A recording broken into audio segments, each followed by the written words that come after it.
নমস্কার। নেপাল সম্প্রতি নতুন ১০০ রুপি নোটে কালাপানি, লিপুলেখ, লিম্পিয়াধুরাই বিতর্কিত অঞ্চলগুলোকে নিজেদের ভূখণ্ড হিসেবে দেখিয়ে আবারও ভারতের সঙ্গে সীমান্ত উত্তেজনা উস্কে দিয়েছে। ২৭ থেকে ২৮ নভেম্বর ২০২৫ প্রকাশিত এই নোটগুলোকে নেপালের কেন্দ্রীয় ব্যাংক তাদের সার্বভৌমত্বর প্রতীক হিসাবে তুলে ধরেছে। কিন্তু ভারত এই পদক্ষেপকে একতরফা এবং কৃত্রিম ভূখণ্ড সম্প্রসারণ এই শব্দে প্রত্যাখ্যান করেছে। ভারতের পররাষ্ট্র মন্ত্রণালয় স্পষ্ট জানিয়েছে যে এমন মানচিত্র ভিত্তিক দাবি বাস্তব পরিস্থিতি বদলে দিতে পারে না এবং সীমান্ত সমস্যার সমাধান শুধুমাত্র দ্বিপাক্ষিক আলোচনার মাধ্যমেই সম্ভব। ফলে ২০২০ সালে মানচিত্র বিতর্কের আবারও উন্মুক্ত হয়ে দ্বিপাক্ষিক আলোচনা এবং সীমান্ত সংলাপে নতুন অনিশ্চয়তার মুখে ঠেলে দিয়েছে। এমন সময় যখন নেপালের অভ্যন্তরীণ রাজনীতি অস্থির। ২০২৫ সালের নভেম্বরের শুরুতে প্রো মনার্কি অ্যাক্টিভিস্ট দুর্গাপ্রসাদ ইয়ার ভারতের সফর নতুন বিতর্কের সৃষ্টি করে। তিনি দাবি করেন নেপালের রাজতন্ত্র পুনঃপ্রতিষ্ঠা এবং দেশকে আবার হিন্দু রাষ্ট্র ঘোষণার জন্য তিনি ভারতের সমর্থন চাইছেন। ভারত দ্রুতই এই দাবিকে অস্বীকার করে জানায় যে প্রসারী ভারতের কোনো রাজনৈতিক প্রচার চালাতে পারবেন না এবং ভারতের কোনো সরকারি সমর্থন নেই। প্রসারী নেপালের বড় বড় সমাবেশ আয়োজন করলেও ২৩ নভেম্বর কাঠমান্ডুর ঘোষিত মহাসমাবেশেও ভারতীয় কর্মকর্তাদের সঙ্গে কোনো বৈঠক তিনি করতে পারেননি। এতে স্পষ্ট হয় যে নেপালের অভ্যন্তরীণ রাজনীতিতে ভারতের হস্তক্ষেপ করতে চায় না। নেপালের সাম্প্রতিক জেনজি নেতৃত্বাধীন আন্দোলন, রাজনৈতিক অস্থিরতা এবং নিরাপত্তার ব্যবস্থা কঠোর হওয়া, বিশেষ করে ২০ নভেম্বরে বারা জেলার মতো দক্ষিণাঞ্চলে কারফিউ জারি, এসব ঘটনা ভারতের নিরাপত্তার মহলে উদ্বেগ সৃষ্টি করেছে। আশঙ্কা রয়েছে যে এই রাজনৈতিক বিশৃঙ্খলা সীমান্ত বিরূপ পরিস্থিতিতে এনে দিতে পারে, যেমন ভারত বিরোধী উস্কানি, চোরাচালান বৃদ্ধি এবং সন্ত্রাস নেটওয়ার্ক সক্রিয়তা। বিশ্লেষকদের মতে নেপালের ভিতরে চীন ও পাকিস্তানের প্রভাব বাড়তে থাকায় ভারতের ঐতিহ্যবাহী প্রভাব বলয় সংকুচিত হচ্ছে। আন্দোলনের পর প্রধানমন্ত্রী সুশীল কার্কির ক্ষমতা গ্রহণ এবং স্থিতিশীল নির্বাচনের প্রস্তুতির জন্য সেনাবাহিনী সহায়তা নেওয়া নেপালের অভ্যন্তরীণ সংকটের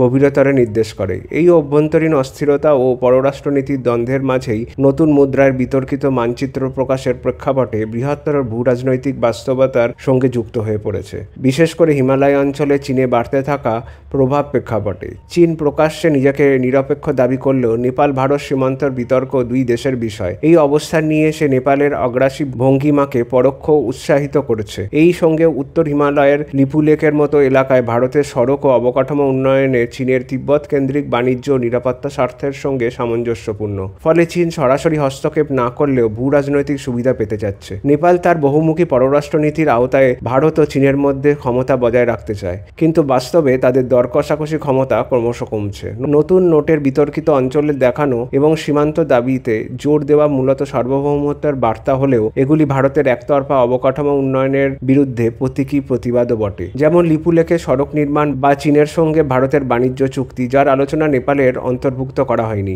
এসব প্রতীকী পদক্ষেপ অভ্যন্তরীণ রাজনীতিতে জনপ্রিয়তাই আনে ঠিকই, কিন্তু দীর্ঘমেয়াদী দিল্লি কাঠমান্ডু সম্পর্কে নতুন অনিশ্চয়তা তৈরি করে। ভারতের কাছে এখন প্রধান চ্যালেঞ্জ হলো চীনের বাড়তি উপস্থিতি মোকাবিলা করা, তবে এমনভাবে যাতে নেপালের সঙ্গে ঐতিহ্যগত সম্পর্ক ক্ষতিগ্রস্ত না হয়। চীনের পরোক্ষ সমর্থন পেয়ে নেপাল ভারতের বিরুদ্ধে বেশি আত্মবিশ্বাসী হয়ে উঠেছে বলে ভারতের কূটনৈতিক মহলে ধারণা তৈরি হয়েছে। এতে সীমান্ত আলোচনা কঠিন হচ্ছে, নিরাপত্তা সহযোগিতা দুর্বল হচ্ছে এবং নিয়মিত কূটনৈতিক যোগাযোগ অবিশ্বাস দেখা দিচ্ছে। ফলে নতুন মুদ্রার মানচিত্র বিতর্কিত আসলে একটি বৃহত্তর হিমালয় কেন্দ্রিক ভূ রাজনৈতিক প্রতিদ্বন্দ্বীর প্রতিচ্ছবি, যেখানে নেপাল কেন্দ্রবিন্দুতে অবস্থান করছে। এই পরিস্থিতি সামাল দিতে ভারত তার অর্থনৈতিক, সাংস্কৃতিক ও অবকাঠামোগত শক্তিকে কাজে লাগাতে পারে। অরুণ-৩ বা পঞ্চেশ্বরের মতো জলবিদ্যুৎ প্রকল্প দ্রুত এগিয়ে নিয়ে যাওয়া, সীমান্ত বাণিজ্য সহজ করা এবং প্রতিশ্রুতি উন্নয়ন প্রকল্প দ্রুত সম্পন্ন করা নেপালের কাছে চীনের তুলনায় ভারতের আস্থা ফিরিয়ে আনতে পারে।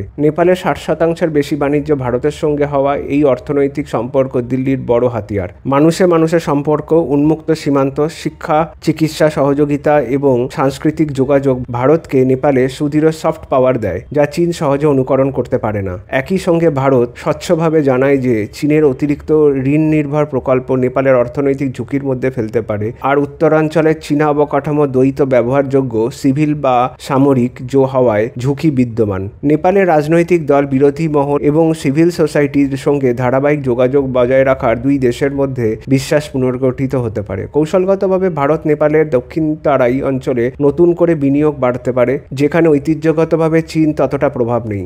আমেরিকা সহ মতাদর্শগতভাবে সমমনোভাবাপন্ন দেশগুলোর সঙ্গে সমন্বিত আঞ্চলিক উদ্যোগ নেপালের ওপর চীনের প্রভাবকে আরও ভারসাম্যপূর্ণ করতে সাহায্য করবে। এতে নেপাল একটি স্থিতিশীল বাফার রাষ্ট্র হিসেবে থাকবে, চীনের জন্য হিমালয় পেরিয়ে প্রভাব বিস্তারের করিডোর হয়ে উঠবে না। সব মিলিয়ে নতুন 100 রুপি নোটের মানচিত্র পরিবর্তন শুধু একটি আর্থিক সিদ্ধান্ত নয়, এটি নেপালের অভ্যন্তরীণ রাজনীতি, পরিবেশ সম্পর্ক, চীন ভারত প্রতিদ্বন্দ্বিতা এবং পরিবর্তিত হিমালয় ভূ রাজনৈতিক প্রতিফলন। সার্বভৌমত্বর বার্তা দেওয়া এই প্রচেষ্টা একই সঙ্গে আঞ্চলিক শক্তির লড়াই, কূটনৈতিক টানাপোড়েন এবং পরিবর্তিত কৌশলগত বাস্তবতার জটিল সমন্বয় বহন করে।